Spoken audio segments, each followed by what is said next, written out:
जी नमस्कार। स्वागत है दोस्तों आपके अपने यूट्यूब चैनल एसके एडुकेयर में। तो दोस्तों, हमारी जो कहानी चल रही थी दूजो कबीर, ये बहुत लंबी कहानी है, इसलिए इसको हमने छोटे छोटे वीडियोस में बांट दिया है। तो अगर आपने हमारे उन वीडियोस को पहले नहीं देखा है तो चैनल के प्लेलिस्ट में जाकर या फिर इस वीडियो के डिस्क्रिप्शन में जाकर आप उस वीडियोस को देख सकते हैं और इस कहानी को पूरी अच्छी तरीके से समझ सकते हैं। तो चलिए आज की कहानी को हम उस कहानी के अगले भाग को फिर से समझते हैं, क्योंकि ये कहानी हमारा बहुत लंबा है, इसलिए हम इसे छोटे छोटे करके देख रहे हैं। तो हमारी कहानी यहाँ तक ख़त्म हुई थी। फिर गद्दी पर बैठे बैठे बेहिसाब कंबल बांटना राजा जो था वो कबीर को बोल रहा था कि ये मेरे 9 लाख हार ले ले और इससे तू बहुत सारा कंबल खरीद सकता है। अगर तुझे गरीब लोगों में कंबल ही बांटना है तो इससे बहुत सारा कंबल खरीद कर फिर आराम से तुम गद्दी पर बैठकर बेहिसाब कंबल बांटते रहना। लेकिन कबीर जो है वो तो अपनी चीज़ों को बेचने को राज़ी ही नहीं हो रहा है। अब समझते हैं आगे। कबीर सिर हिलाते हुए बोला, दान करने के गुमान से मेरा मन तुष्ट नहीं होगा। धन जुड़ने से धन तो बढ़ता है पर बाकी सब गुण घटते हैं। इंसान में इंसानियत न रहने पर पीछे फ़कत मल मूत्र खून हड्डियों और खाल बचती हैं। तलवार की ताकत के बिना न दौलत बढ़ती है न सत्ता। तलवार और सिंहासन के आतंक से मौत डरती हो तो बात दूसरी है।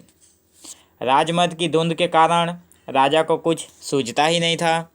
कबीर की ज़बान से मौत का नाम सुनकर राजा को पहली मर्तबा ध्यान आया कि देर सवेर मौत तो सबको आनी ही है, पर उसकी बात अलग है, वो देश का मालिक है। आवाज़ को दबाकर कहने लगा, कबीर एक बात तो बता, देख सही सही कहना। राजा पूछ रहा है कबीर से कि कबीर एक बात तो बता, लेकिन देख सही सही कहना। मुझे तुझ पर भरोसा है। यह नौकुंठी राज्य का सिंहासन, यह अखूट खजाना, यह विशाल फौज, ये चमचमाती तलवारें और ये हाथी घोड़े तक क्या इस मरी मौत से मेरी रक्षा नहीं कर सकते? क्या नाचीज रियाया की तरह मुझे भी एक दिन मरना होगा? राजा पूछ रहा है कबीर से। मुस्कुराहट के उजले सुर में कबीर बोला, यह भी कोई पूछने की बात है? एक गहरी आह भर कर राजा बोला, पूछने की बात है? तभी तो पूछ रहा हूँ। तेरे सिवाय कोई दूसरा पंडित ज्ञानी इसका सही जवाब नहीं दे सकता। तेरी बातें सुनकर मेरे सिर के भीतर चींटियाँ कुलबुलाने लगी हैं। बता यह क्या माजरा हुआ? कबीर से किसी ने कोई सवाल पूछा तो उसे अपने वश चलते जवाब देना ही था। कहने लगा, मेरे लाख समझाने पर भी यह आपकी समझ में नहीं आएगा, क्योंकि यह सिंहासन, यह मुकुट, यह खजाना, यह फौज और ये चाकर कदम कदम पर आपकी राह रोकते हैं।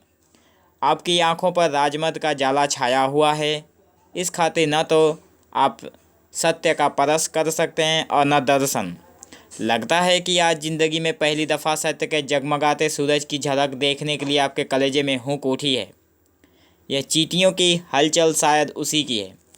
एक अबुझ बालक के उन्माद हामी भरते राजा अधीरता से बोला, हाँ उसी की है, बिल्कुल उसी की है।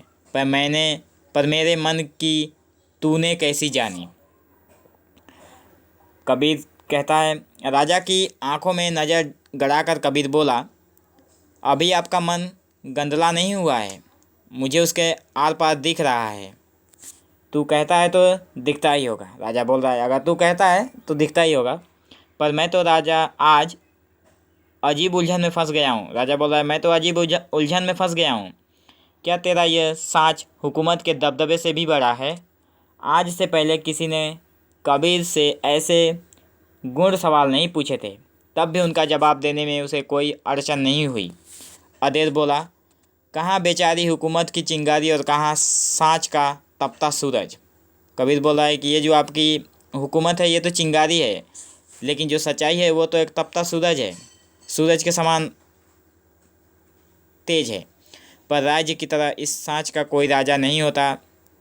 बोल रहा है कबीर कि राज्य की तरह ये जो साँच है, ये जो सच्चाई है, इसका कोई राजा नहीं होता है। उसमें सभी की एक सी मिल्कियत है, पर इस मिल्कियत पर हक जतलाने की हिम्मत चाहिए। राम जाने क्यों राजा के मन में उस वक्त किसी तरह का कोई दुराव नहीं था। सभी के सामने वो कबूल करते कहने लगा, अपनी हिम्मत का असली कुत्ता तो मुझे आज ही हुआ। कुत्ता अपनी हिम्मत का असली कुत्ता तो मुझे आज ही हुआ। तू क्या सच मानेगा कि इतनी बड़ी रियासत का राजा होकर भी मैं मन ही मन तुझसे डर गया? कबीर टिचकारी देते हुए बोला, ये तो बहुत बुरी बात हो गई। मैं न तो किसी से डरता हूँ और न किसी को डराना चाहता हूँ। भला मुझसे डरने की क्या बात है? राजा 2-3 दफ़ा गर्दन को हिलाते हुए बोला, वो तो मैं जानता हूँ, या मेरा भी जानता है। अपने मन की बात बोल रहा है कि वो तो मैं जानता हूँ या फिर मेरा मन भी जानता है। आसपास खड़े दरबारियों और ठाकुर के आश्चर्य की सीमा न रही कि देश के मालिक होकर राजा आज यूं आए बाएं क्या बक रहे हैं। कहीं दिमाग तो नहीं फिर गया? राजा के डरने से कहीं राज्य चलता है भला? ये छली कबीर जरूर कोई जादू टोना जानता है।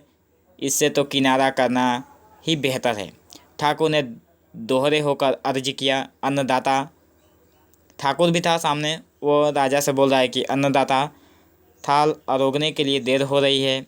आपके अरोगने के बाद ही बस्ती के लोग बासी मुँह कुल्ला करेंगे। तो दोस्तों, देखा आपने कि कबीर किस तरह राजा को समझाना चाहता है कि इस दुनिया में कुछ भी स्थायी नहीं है, सब परिवर्तनशील है। तो आज की वीडियोस को हम यहीं पे रोकते हैं और इस कहानी के फिर से अगले भाग को हम इसके नेक्स्ट वीडियो में देखेंगे। तो अगर आपने हमारे चैनल को सब्सक्राइब नहीं किया है तो जल्द से जल्द कर लें, ताकि आने वाले हर वीडियोस की लेटेस्ट अपडेट आपको तुरंत मिलती रहे। तो फ्रेंड्स, इस वीडियो को देखने के लिए धन्यवाद। Thank you for watching this video. Have an awesome day.